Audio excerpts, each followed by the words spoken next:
Bonjour à tous, je suis content de partager avec vous ce culte. Nous étions là déjà la semaine dernière avec mon épouse, les enfants, nos 5 enfants. Nous sommes là aussi aujourd'hui et donc dans 2 jours nous retournons en région parisienne et au froid parce qu'apparemment il fait froid cet été dans le nord et gris. Mais bon, cela devrait s'éclaircir. Alors j'ai vu que ce matin aussi, donc il y a Samuel et Camille, donc qui viennent de, c'est un couple pastoral d'une église évangélique de l'association Baptiste à Saint-Sébastien-sur-Loire, donc près de Nantes. Et donc ils sont de passage aussi sur Toulouse pour rendre visite à leur famille et je les connais très bien et je leur ai dit que j'étais là ce matin, donc ils ont voulu venir voir l'église protestante internationale aussi de l'Aiguevin. Voilà. Voilà, je suis content de voir Christophe aussi, qui est de ma famille aussi sur Toulouse. Donc apparemment, quand on se déplace, ça mobilise la famille, ou en tout cas les proches aussi également.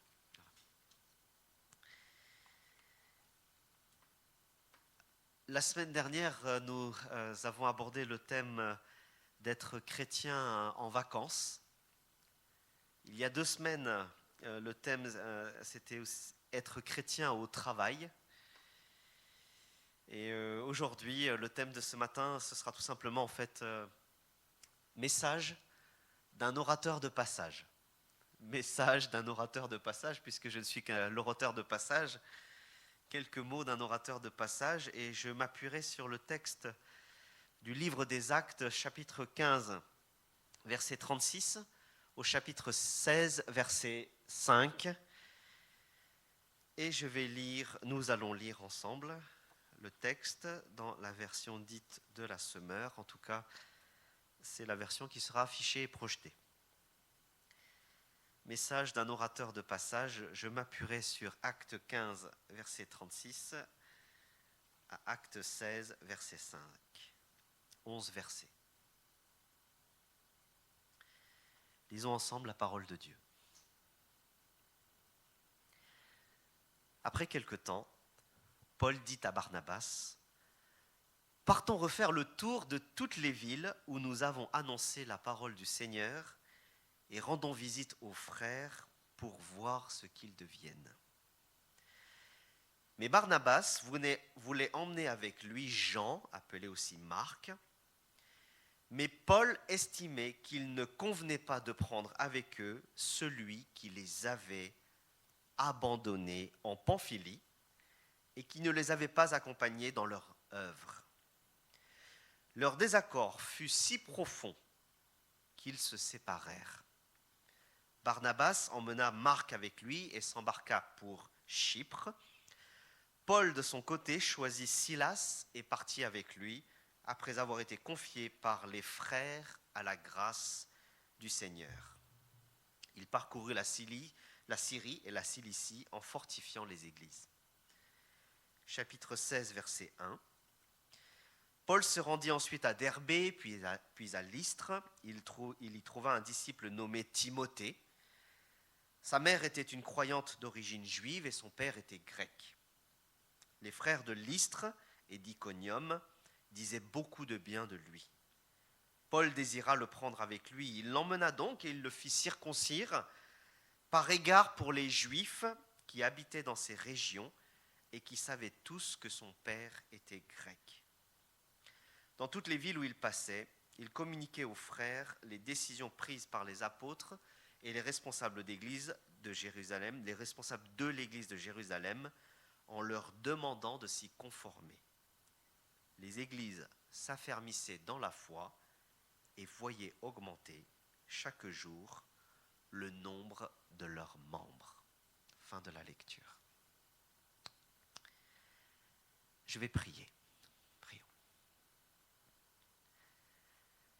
Notre Dieu, notre Père, nous te sommes reconnaissants pour ce moment privilégié d'être à l'écoute de ta parole, qui est la vérité.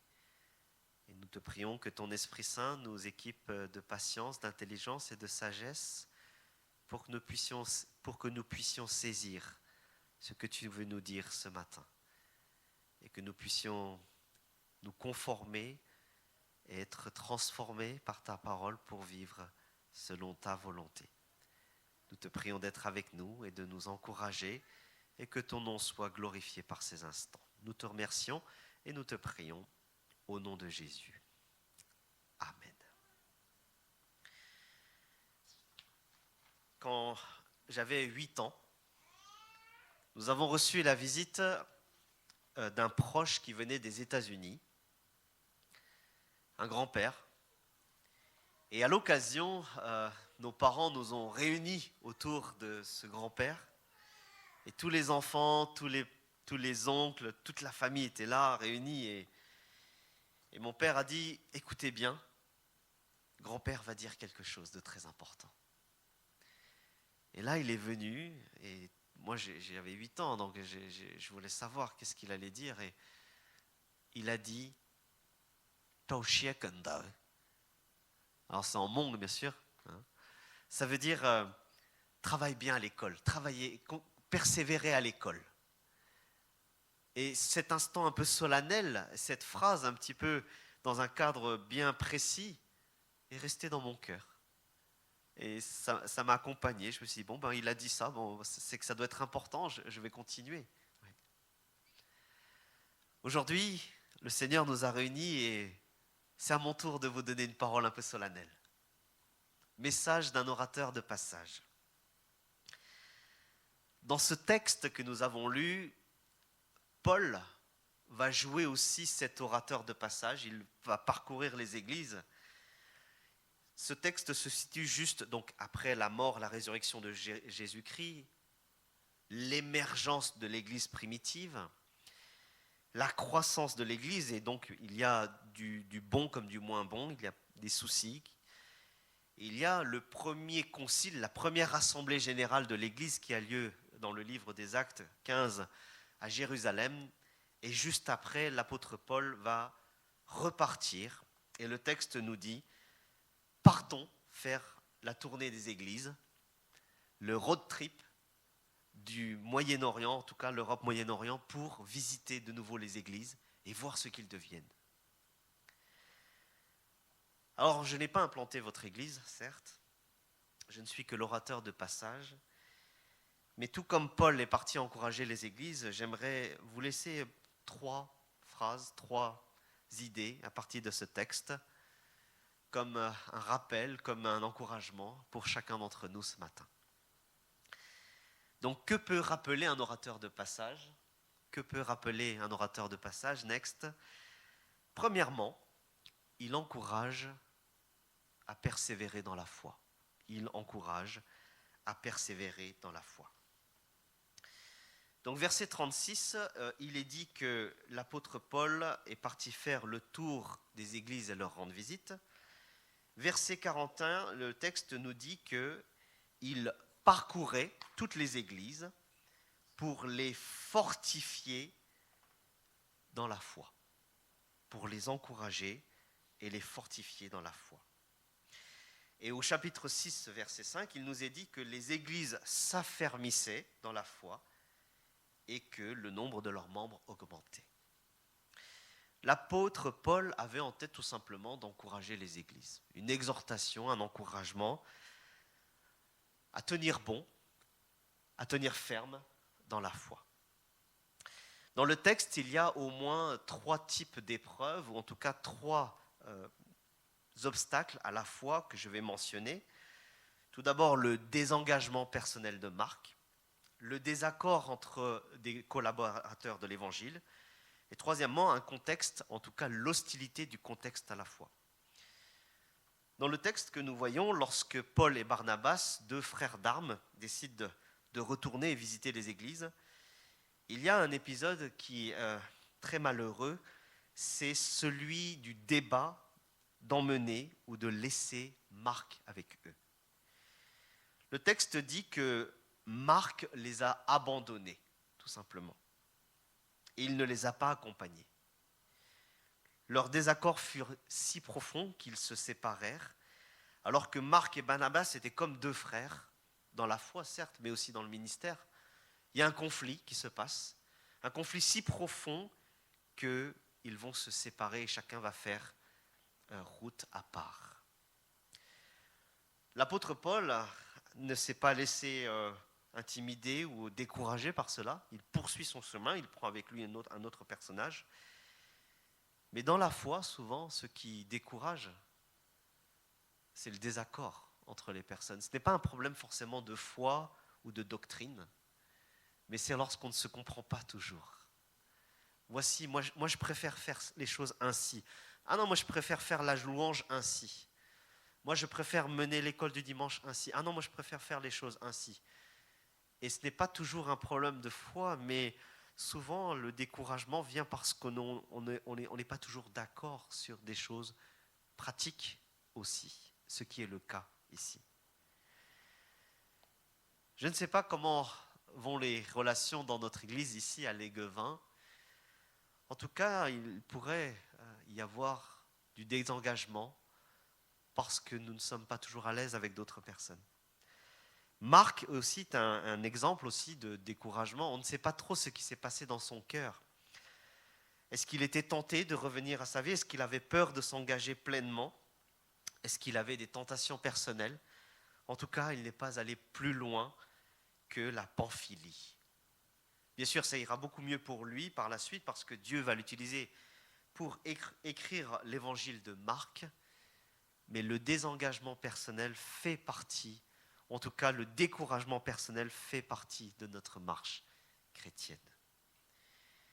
Et parfois, cela peut être les difficultés de la vie, la perte d'un proche, la maladie, les enfants qui ne nous suivent pas et qui suivent leur propre chemin. Cela peut être aussi une difficulté financière, ou bien l'attraction du monde aussi peut nous freiner dans notre marche chrétienne. Le découragement personnel est présent dans nos vies, dans votre vie et dans ma vie.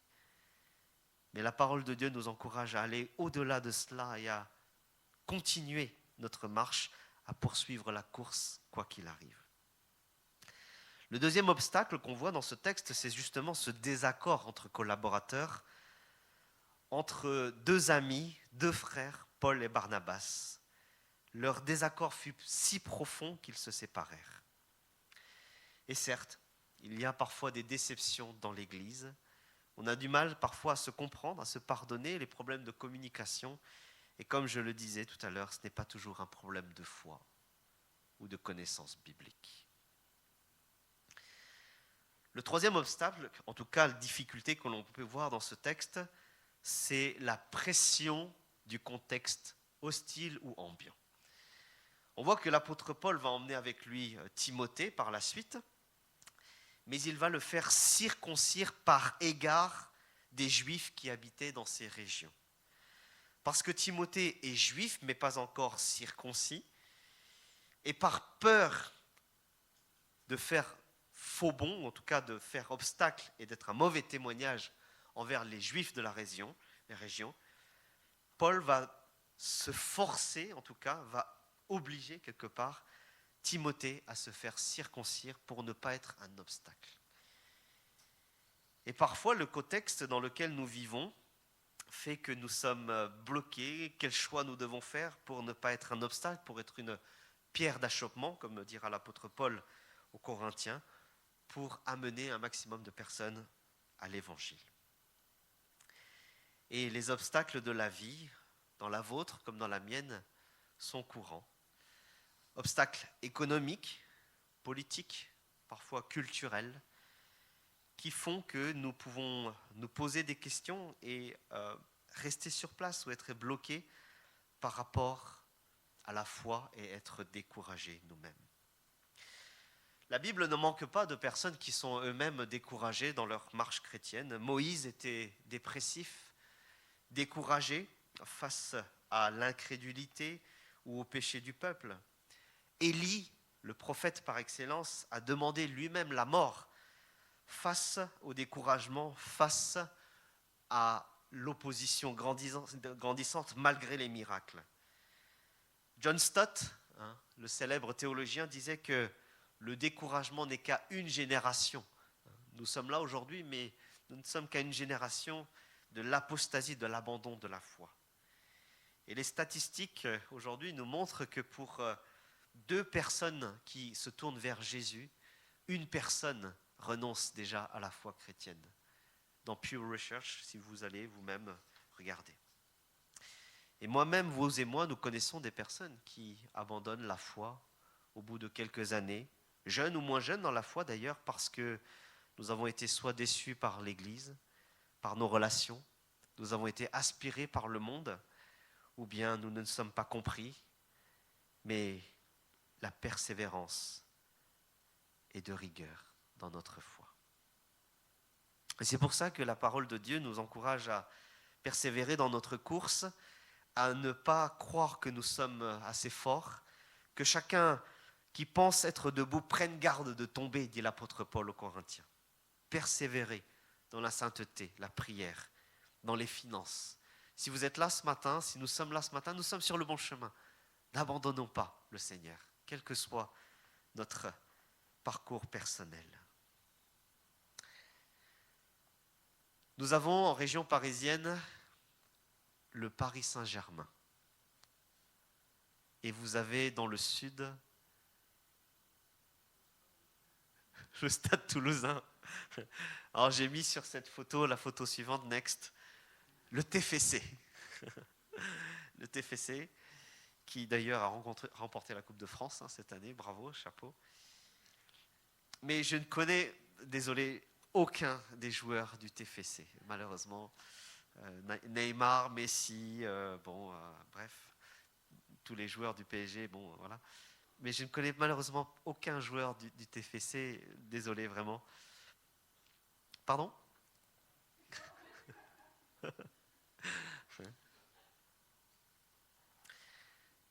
Mais peu importe dans l'équipe dans laquelle nous jouons, que ce soit le PSG, le TFC ou le FC Léguevin, peu importe. Lorsque nous entrons sur le terrain, c'est pour donner le maximum de nous-mêmes. C'est pour faire du mieux pour gagner. Et peu importe votre combat, peu importe votre match et le mien, nous allons sur le terrain pour courir, pour donner le meilleur de nous-mêmes, pour persévérer, pour atteindre le prix de la course. Et c'est en cela que l'apôtre Paul continue son ministère. C'est en cela que Jésus est venu pour aller jusqu'à la croix. C'est en cela que toi et moi, vous et moi, hommes et femmes, peu importe votre parcours, nous poursuivons notre course. Peu importe notre équipe, nous sommes sur le terrain, en train de jouer pour le roi des rois. Et nous ne sommes pas sur la touche, nous ne sommes pas que les remplaçants. Nous sommes appelés à courir, nous sommes appelés à aller de l'avant. Si vous êtes là ce matin, je ne connais pas votre vie. Je ne connais pas vos soucis, vos obstacles personnels, relationnels, financiers. Peu importe. Mais si vous êtes là, c'est que vous avez ouvert un jour votre cœur à Jésus, au roi des rois. Celui qui est venu et qui a dit, moi je t'aime de tout mon cœur tel que tu es. Je te prends, c'est comme au McDo, viens comme tu es. Mais c'est moi qui fais le menu. Et je t'emmène là où je veux. Persévérons dans la foi parce que nous sommes appelés à courir cette course chrétienne. Deuxièmement, que rappelle un orateur de passage, il rappelle l'implication de chaque personne dans le plan de Dieu. Il rappelle que chaque personne est importante dans le plan de Dieu. Dans le texte que nous avons lu, vous l'avez lu avec moi, en tout cas, il y a une foule de noms de villes, certes, que je ne retiens pas tout, non, bien sûr, mais il y a une foule de personnages, en tout cas, qui sont mentionnés. Des personnes mentionnées par leur prénom. Barnabas, Paul, bien sûr, Marc, bien sûr, qui écrira plus tard l'évangile de Marc, et Paul fera appel à lui en disant « Envoie-moi Marc, dit-il, parce que j'ai besoin de lui. » Mais le texte mentionne d'autres personnages encore. Tout d'abord, verset 40, Silas, un autre frère dans la foi dont on ne connaît pas très bien l'âge. Certains pensent qu'il est jeune, d'autres pensent qu'il est plus âgé, mais peu importe. Il a été choisi et il est parti avec Paul, et puis ensuite il a été envoyé pour aider d'autres chrétiens encore. Et puis aussi, le texte mentionne Timothée, dont le texte nous parle qu'il était apprécié par les chrétiens de Lystre et d'Iconium. Et donc, l'apôtre Paul va l'utiliser ensuite pour être dans l'équipe pastorale ou même pasteur de l'église à Éphèse.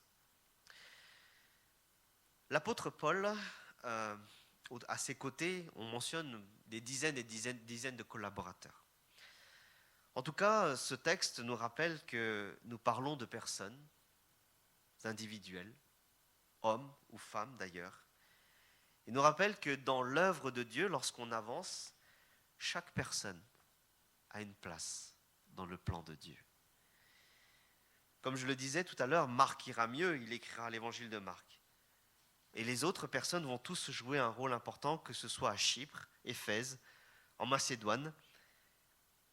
Mais chacun et chacune s'investit avec les dons que le Seigneur lui donne et à la place que Dieu lui donne. Les difficultés sont bel et bien réelles, mais l'implication de tous est de rigueur pour faire avancer l'Évangile. Alors, je ne connais pas votre parcours également, chers inconnus, mais où en êtes-vous dans votre implication ici, dans l'Église de Dieu à Léguevin? Avez-vous trouvé votre place pour pouvoir vous épanouir, pour utiliser vos dons, les meilleurs, pour le service de Dieu? Il y a peut-être parmi nous des Silas, des Timothée, des Paul, des Barnabas. Et le Seigneur a besoin de chacun d'entre nous pour son œuvre. Quels que soient les dons que nous avons, comme tout à l'heure Laurie l'a prié, nous avons tous un rôle à jouer dans ce plan de Dieu. Vous êtes importants, et pas simplement les anciens, le responsable, les diacres, pasteurs, pas pasteurs, titrés, attitrés, sans titre. Nous avons tous une place, une chaise, mais nous avons tous un rôle à jouer dans cette église. Et nous pouvons tous avoir un impact dans la vie de quelqu'un, dans notre conjoint, nos enfants, notre voisin, notre collègue de travail. Chacun et chacune est important aux yeux de Dieu. Sur la diapositive suivante, alors ça c'était le numéro 2, mais chacun a une place importante dans le plan de Dieu. Sur la diapositive suivante, j'ai mis une photo de ma famille au pied de la Tour Eiffel, parce que nous aimons beaucoup aller voir la Tour Eiffel. Et à chaque fois que nous allons à la Tour Eiffel, j'aime beaucoup attirer l'attention de mes enfants sur chaque boulon qu'il y a sur la Tour Eiffel. Diapositive suivante. Et je ne sais pas si vous avez fait attention, mais en visitant la Tour Eiffel, on voit ces arcs-boutés, ou en tout cas tous ces éléments métalliques d'un poids immense, d'une construction immense qui fait 300 mètres. Mais chaque rivet a sa place, a son importance. Et chaque rivet permet à la structure de tenir et d'être édifiée. Et sans chacun de ces rivets-là, la structure ne tiendrait pas. L'Église, en tout cas l'œuvre de Dieu, vous et moi, nous sommes comme chaque rivet de cette tour Eiffel, où chacun a sa place, où chacun doit tenir bon, où chacun doit s'impliquer avec son énergie, son intelligence, son argent, son temps, pour l'édification de l'Église. Et ce matin, quel que soit notre parcours, quels que soient les obstacles que nous rencontrons dans notre vie, j'espère que vous avez trouvé votre place. J'espère que vous êtes impliqués, épanouis, autour de vous, là où le Seigneur vous a placé, mais aussi dans cette église qui est la vôtre, à divers niveaux. Et pour le vivre ensemble, bien sûr, il faut se comprendre, communiquer, faire preuve d'humilité, accepter sa place, accepter qui nous sommes et d'accepter que le Seigneur nous utilise pour sa gloire. Parce que vous et moi, nous pouvons faire la différence dans la vie de quelqu'un, mais à nous de prendre notre place. Et l'orateur de passage ce matin vous rappelle que vous êtes tous importants aux yeux de Dieu, qui que vous soyez, et qu'il y a toujours une place pour servir le Seigneur. Troisièmement, que peut rappeler un orateur de passage ? Il rappelle l'interdépendance des partenaires. Il rappelle l'interdépendance des partenaires. Persévérer, certes, s'impliquer, certes.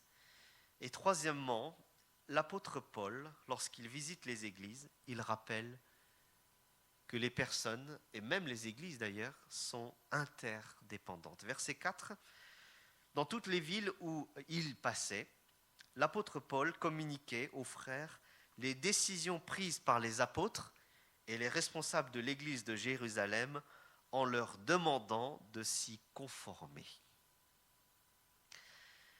L'apôtre Paul avait une notoriété très importante.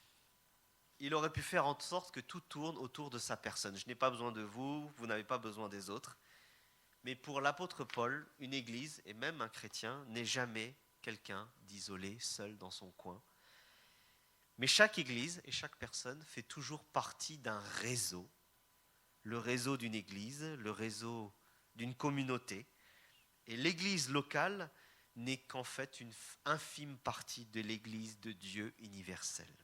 Alors vous me voyez venir en tant que président de l'AECM, voilà, je viens aujourd'hui, qu'ont dit les dirigeants de Jérusalem et que devons-nous faire ? Ce n'est pas ça. Ce n'est pas ça l'idée. L'apôtre Paul, lui, dans le texte, avait des prescriptions bien précises émises par l'église de Jérusalem. Ne pas consommer de viande provenant des sacrifices aux idoles, ne pas consommer de sang, d'animaux morts étouffés, l'interdiction de toute inconduite sexuelle, bon, certes, mais peu importe. Il avait un réseau d'églises, il avait en tête, en tout cas, la vision d'un réseau d'églises. Et souvent, cela va à l'encontre de notre perception individualiste du chrétien et même de l'Église, parfois, comme je le vois souvent. Mais cela revient tout simplement à la notion de la famille d'Église, la famille dont nous faisons partie, où chacun a sa place, chaque Église se doit d'avancer avec les forces qui sont les siennes, mais nous avons aussi à vivre la réalité d'un réseau d'église, d'un réseau plus grand que notre église locale ou que notre foi individuelle, avec un investissement en temps, en énergie et parfois en contribution.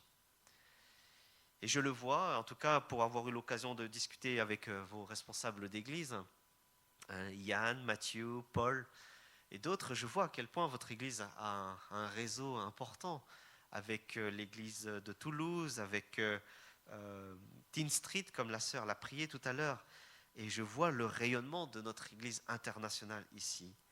Et je suis vraiment encouragé à chaque fois que je viens de voir à quel point l'église ici a un rayonnement non pas simplement local, mais aussi national et voire même international, avec Brad qui est encore aux États-Unis et qui a toujours un lien aussi avec l'église. Sur la diapo suivante, c'est l'occasion pour moi de rappeler aussi dans quel réseau nous faisons partie. Et nous faisons partie de l'AECM France, notre église ici, avec un réseau ou en tout cas qui regroupe 40 églises pour environ 2500 membres en France, métropole et outre-mer, avec une vingtaine de couples pastoraux, avec des serviteurs qui sont envoyés dans d'autres pays ou qui sont plutôt en France, mais qui ont un travail, et comme vous l'avez vu, avec il y a quelques semaines la visite de Moussa ici, nos serviteurs. Il y a aussi des étudiants en théologie. Nous avons aussi quelques implantations d'églises en cours du côté de Marseille, Dijon, Cholet ou Cayenne encore. Et c'est ça notre réseau aussi.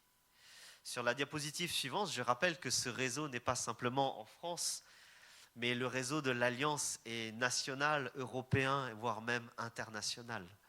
Nous avons eu, il y a quelques semaines, ici sur Toulouse, à l'église de Toulouse International Church, le groupement régional de toute l'Alliance Europe.